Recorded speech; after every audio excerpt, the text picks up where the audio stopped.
आल्यावरती यांची बिघडून जाते तंत्री।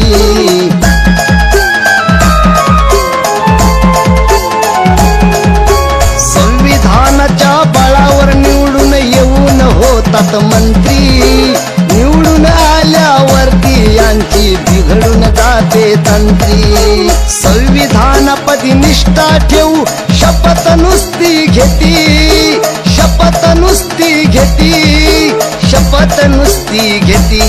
पण संविधानाचं रक्षण करण्या जय भीमवालेच येती, संविधानाचं रक्षण करण्या जय भीमवालेच येती।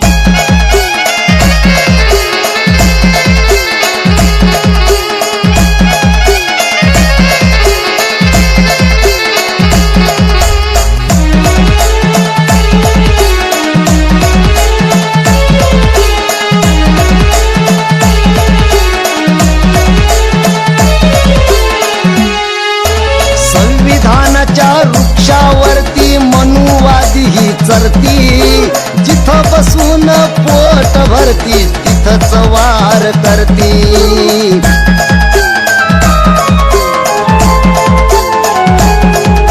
संविधान सर्वांना मैत्रीपूर्ण जय भीम। भारतीय बौद्ध महासभा आपले सहर्ष स्वागत करीत आहे। आपण पाहता R K. Bhatkar YouTube channel. R K. Bhatkar YouTube चॅनलवर आपले सहर्ष स्वागत आहे। असेच आमचे नवनवीन व्हिडिओ आवडल्यास आमच्या चॅनलला लाईक करा, कमेंट करा, शेअर करा आणि सबस्क्राईब करायला विसरू नका। सर्वांना मैत्रीपूर्ण जय भीम। आम्ही आमच्या भारतीय बौद्ध महासभेचे पर्यटन सचिव दरनियन नयन मुंडे यांना विनंती करतो की त्यांनी आपल्या या वंदनेबाबत आणि प्रचलित जे काही सध्या आता सुरू गौतम बुद्ध, विश्वरत्न बोधिसत्व महामानव डॉ. आंबेडकर, माता रमाई, माता भीमाई, बहुजनांच्या सर्व महापुरुषांना मी विनम्र अभिवादन करतो। आजच्या या रविवारच्या बुद्धवंदनेचे ज्यांनी अतिशय येणाऱ्या 29 तारखेपासून वर्षवास सुरू होणार आहे आणि अतिशय साध्या भाषेत त्यांनी वर्षवास आपण का करायचा या संदर्भात त्यांनी आपल्याला सविस्तर असं मार्गदर्शन केलेलं आहे। भारतीय बौद्ध महासभेचे आदरणीय जिल्हा संघटक आमचे मार्गदर्शक भटकर साहेब जे सातत्याने आपण जे आजची बुद्धवंदना आहे हे आर.के. भटकर यूट्यूब चॅनलवर संध्याकाळी पाहू शकता, सातत्याने ते प्रचार आणि प्रसार करीत आहेत। त्याचप्रमाणे शेंडे सर, दहाट सर, सांभारे सर आणि इथे उपस्थित असलेले तमाम भारतीय बौद्ध महासभेचे जे सातत्याने हा उपक्रम सुरू असावा आणि ज्यांनी हा उपक्रम सुरू केला असे याचे प्रणेते आदरणीय आमचे जिल्हाध्यक्ष भारतीय बौद्ध महासभेचे प्रकाश बोरकर सर आणि इथे उपस्थित असलेले या विहाराच्या उपासक उपासिका आणि त्याचप्रमाणे आदरणीय भंते या सर्वांना माझा सप्रेम जय भीम। आपण भारतीय बौद्ध महासभा केवळ वंदनाच घेत नाही किंवा नुसतं वंदना करून चालणार नाही। आपल्याला दर रविवारी विहारात यायचं कोणी सांगितलं होतं? बरोबर आहे, आपण येतो काय? आपणच ह्याच परिसरात जर आपण पाहिलं आपल्यातूनच कन्वर्ट झालेले आपले काही बांधव आहेत, ख्रिश्चन बांधव याच परिसरात राहतात सर्वात जास्त, बरोबर आहे। ते दर रविवारी आपल्या चर्चमध्ये जातात, ते दुसरीकडून आलेले नाहीत तर ते आपलेच बांधव होते, ते कन्वर्ट झाले। ती शोकांतिक आहे की आपण नाही काही तर त्यांच्याकडून तरी शिकायला पाहिजे। म्हणजे आज आपण जी उपस्थिती पाहतो आहे आपल्या नगराच्या, कारण आपलं नगर सर्वात मोठं नगर आहे आणि सर्वात जास्त आपली लोकसंख्या आहे, तर त्या लोकसंख्येच्या मानाने आपण कुठे आहोत? पण यावरही आपण विचार करायला हवा आणि यासाठीच ही रविवारची वंदना आहे, आपल्या चर्चा करण्यासाठी की नेमकं चालू काय आहे। आज आपण पाहता, काल आपण पाहिलं असेल की एक इथला सर्वोच्च न्यायालयाचा सरन्यायाधीश विद्यार्थ्यांना काक्रोच म्हणून हिणवतो, पण मात्र कॉक्रोच म्हणून, कॉक्रोच म्हणजे एक शिवी दिलेली होती, तरी सुद्धा अभिजित दिपके या नावाच्या तरुणाने, विदेशात राहणारा, तो भारतात आला आणि त्याने कॉक्रोच जनता पार्टी काढली आणि त्या माध्यमातून जंतर मंतरवर सातत्याने 26 दिवस आंदोलन केलं.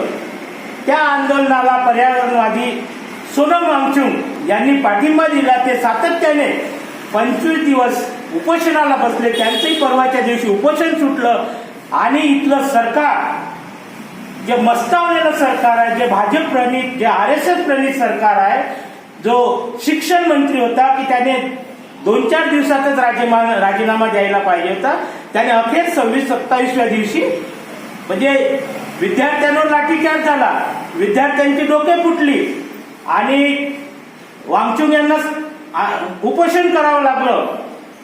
श्रद्धेय बाळासाहेब आंबेडकर, जे आपल्या भारतीय बौद्ध महासभेचे मार्गदर्शक आहे, बाळासाहेब आंबेडकरांना तिथे जाऊन त्यांना समर्थन द्यावं लागलं. समर्थनच नव्हे तर महाराष्ट्र बंदची हाक दिली होती आणि आपण सर्व त्या महाराष्ट्र बंदमध्ये सहभागी होतो. अमरावती जिल्हाही कडकडीत बंद झाला होता, कारण ज्या वेळेला आम्ही त्या आंदोलनात सहभागी झालो आणि ज्या व्यापाऱ्यांना आम्ही सांगत होते की भैया ये कोई राजकीय आंदोलन नहीं, ये आपके बच्चों के लिए है, क्योंकि आपके घर पे भी बच्चे हैं, तो ते स्वयं स्फूर्तीने आपलं स्वेटर खाली करत होते. भैया बोले हमारे भी घर पे विद्यार्थी है, हम भी पण आपके इसमें समर्थन है.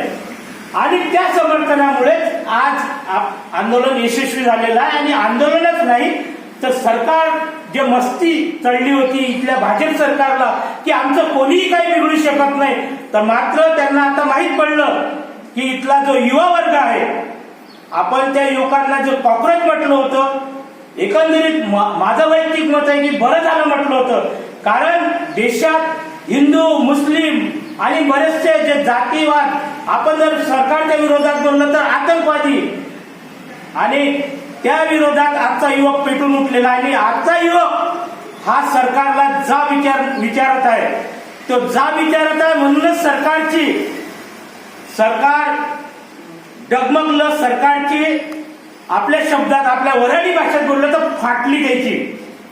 त्याच्यामुळे कधीही मोदी मन की बात करतो, मात्र त्याला रात्री 12 वाजता स्वतः मोबाईल घेऊन सेल्फी व्हिडिओ करून त्याला हे करावं लागलं. आणि ते केल्यानंतरही त्यांना काय वाटलं की आम्हाला काहीतरी भारतीय लोक, आपले भारताचे लोक समर्थन देतील. मात्र सर्वात जास्त जर शिवा खाणारा कोणी पंतप्रधान असेल तो एकमेव म्हणजे नरेंद्र मोदी आहे. त्यांनी स्वतःच सेल्फी काढला आणि स्वतःच शिव्या खाल्ल्या. तुम्ही थोडंसं त्याचं ते पहा, म्हणजे माहीत पडेल की त्याला किती शिवी दिल्या. म्हणून या सरकारची, या आजच्या दिनची आज उलटी गिनती सुरू झालेली आहे आणि ती उलटी गिनती इथल्या युवकांनी केली आहे. आणि त्यातही सांगतो की आपल्या भारतात नव्हे तर जगात हा जय भीमचा नारा गेलेला आहे. कारण तिथे नारा कोणता बुजला असेल तर केवळ आणि केवळ जय भीमचा. म्हणजे जय भीम हा कुठल्याही जातीचा नारा नाही, तर हा परिवर्तनाचा नारा आहे, हे युवकांचा नारा आहे. त्यामुळे जे काही आपले बांधव होते, आधी जय भीम म्हणायला घाबरत होते किंवा त्यांना जय भीम म्हणायला शरम वाटत होती, आज मात्र ते गर्वाने जय भीम म्हणणार. आणि आजही त्यांनी जय भीम म्हणायला सुरुवात केलेली आहे, हे आपल्याला दिसत असेल. आणि विशेष म्हणजे ज्या वेळेला तो दिपके भारतात येतो तर बाबासाहेबांचा फोटो घेऊन येतो. म्हणजेच कल भी आंबेडकर आणि आज भी आंबेडकर. तुम्हाला कोण वाचवणार? फक्त आंबेडकर आणि आंबेडकरच वाचू शकतो. कारण बाबासाहेब आंबेडकरांनी सातत्यानं काही एका आपल्या समाजासाठीच नाही केलं, तर इथल्या सर्वांसाठी सातत्याने बाबासाहेबांनी जे संविधान दिलं, त्या संविधानातून सर्वांना अधिकार दिला.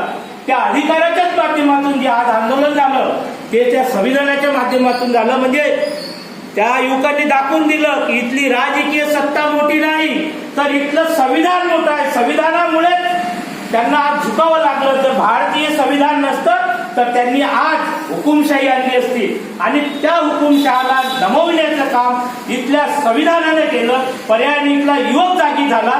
युवक जागी झाल्यामुळे आज जी क्रांती आलेली आहे, जी परिवर्तनाची लाट आलेली आहे, ते परिवर्तनाची लाट सातत्याने टिकवत ठेवण्यासाठी आपल्यालाही जागृत असणं महत्वाचं आहे. कारण आपण पाहताय एकीकडे धनगर आदिवासी भांडण लावण्यात आलं, त्याचप्रमाणे आज मराठा ओबीसी मध्ये भांडण लावण्यात आलंय आणि आज बौद्ध आणि मातंगांमध्ये उपवर्गीकरणाच्या मुद्द्यावर भांडण चालू आहे. आणि हे कोण लावत आहे? तर इथला जो RSS प्रणित भाजप सरकार आहे यांनी हे सुरू केलेलं आहे. त्यासाठी आपल्याला तत्पर राहावं लागेल. कारण इथे उपवर्गीकरण लागू झालं आणि क्रिमिनल लागू झालं तर इथल्या चपराशी आहे ज्याचं उत्पन्न 8 लाखाचं आहे त्यालाही या ठिकाणी नोकरी मिळणार नाही. आणि त्या उपवर्गीकरणामुळे जर तुम्ही एकदा आरक्षण घेतलं, एकदा तुमच्या घरातला कोणी नोकरीवर लागला तर पुन्हा त्या घराला नोकरी नाही. त्यासाठी आपल्याला जागृत होणे आवश्यक आहे. आणि यासाठीच भारतीय बौद्ध महासभा दर रविवारी प्रत्येक विषयावर बोलते. कारण हे जे आमचे भारतीय बौद्ध महासभेचे सर्व ज्येष्ठ नागरिक आहेत, सर्वांना असं नाही की यांना काही काम नाही का सर्व रिटायर्ड आहेत म्हणून चालले, याच्यात काही नोकऱ्या करणारी आहेत. मात्र स्वतःला पैसा लागतो, पेट्रोल लागते, ते पेट्रोल टाकून प्रत्येक दर रविवारी एक विहार घेतात कुठलंही. आणि मागच्या वर्षी तर मानवता विहार, मागच्या आठवड्यात मानवता विहारला होतो. ही भारतीय बौद्ध महासभा आहे. ही भारतीय बौद्ध महासभा विश्वरत्न डॉक्टर आंबेडकरांनी स्थापन केलेली संघटना आहे. आणि त्याच संघटनेच्या माध्यमातून, त्याच संस्थेच्या माध्यमातून त्यावेळी 1956ला ज्यावेळी धर्मांतर झालं, बाबासाहेबांनी नागपूरला धर्मांतर केलं, या संघटनेच्या, या संस्थेच्या माध्यमातून 7 लाख लोकांनी बाबासाहेबांना दीक्षा दिली होती. मग आज आपण भारतीय बौद्ध महासभेचे सदस्य आहोत का? भारतीय बौद्ध महासभेचे त्यावेळेस तुमचे जे पूर्वज होते, पंजोबा, खापर पंजोबा, जे कोणी असतील आजोबा, ते त्यावेळेस सदस्य होते. मग आज का नाही? आपल्याला बाबासाहेबांचा सर्वच चालते. मोठ्या यानं दिमाखानं सांगतो की खातो तो घास, सही आहे रे भाकरीवर, बरोबर आहे. मग आपल्याला भारतीय बौद्ध महासभा का चालत नाही? भारतीय बौद्ध महासभेचे आपण सदस्य का होत नाही? व्हायला पाहिजे ना. आणि ही जागृती कोण करायला पाहिजे? कसं, आम्ही ते एकच दिवस येणार आहोत. इथले जे प्रॉपर आहेत, इथले जे स्थानिक आहेत, आता तुम्ही आहे, तुम्ही बौद्ध महासभा दुसरे तिसरे काही सांगत नाही. जे बाबासाहेबांनी सांगितलं, जे धम्माचा मार्ग आहे तोच सांगत आहे. मग सर्वांना माझी कळकळीची विनंती आहे की आपण जे उपस्थित आहात सर्वांना भारतीय बौद्ध महासभेचा आपण संदेश द्यावा आणि आपण भारतीय बौद्ध महासभेचे सदस्य व्हावे. एवढंच बोलतो, थांबतो. जय भीम, नमो बुद्धाय.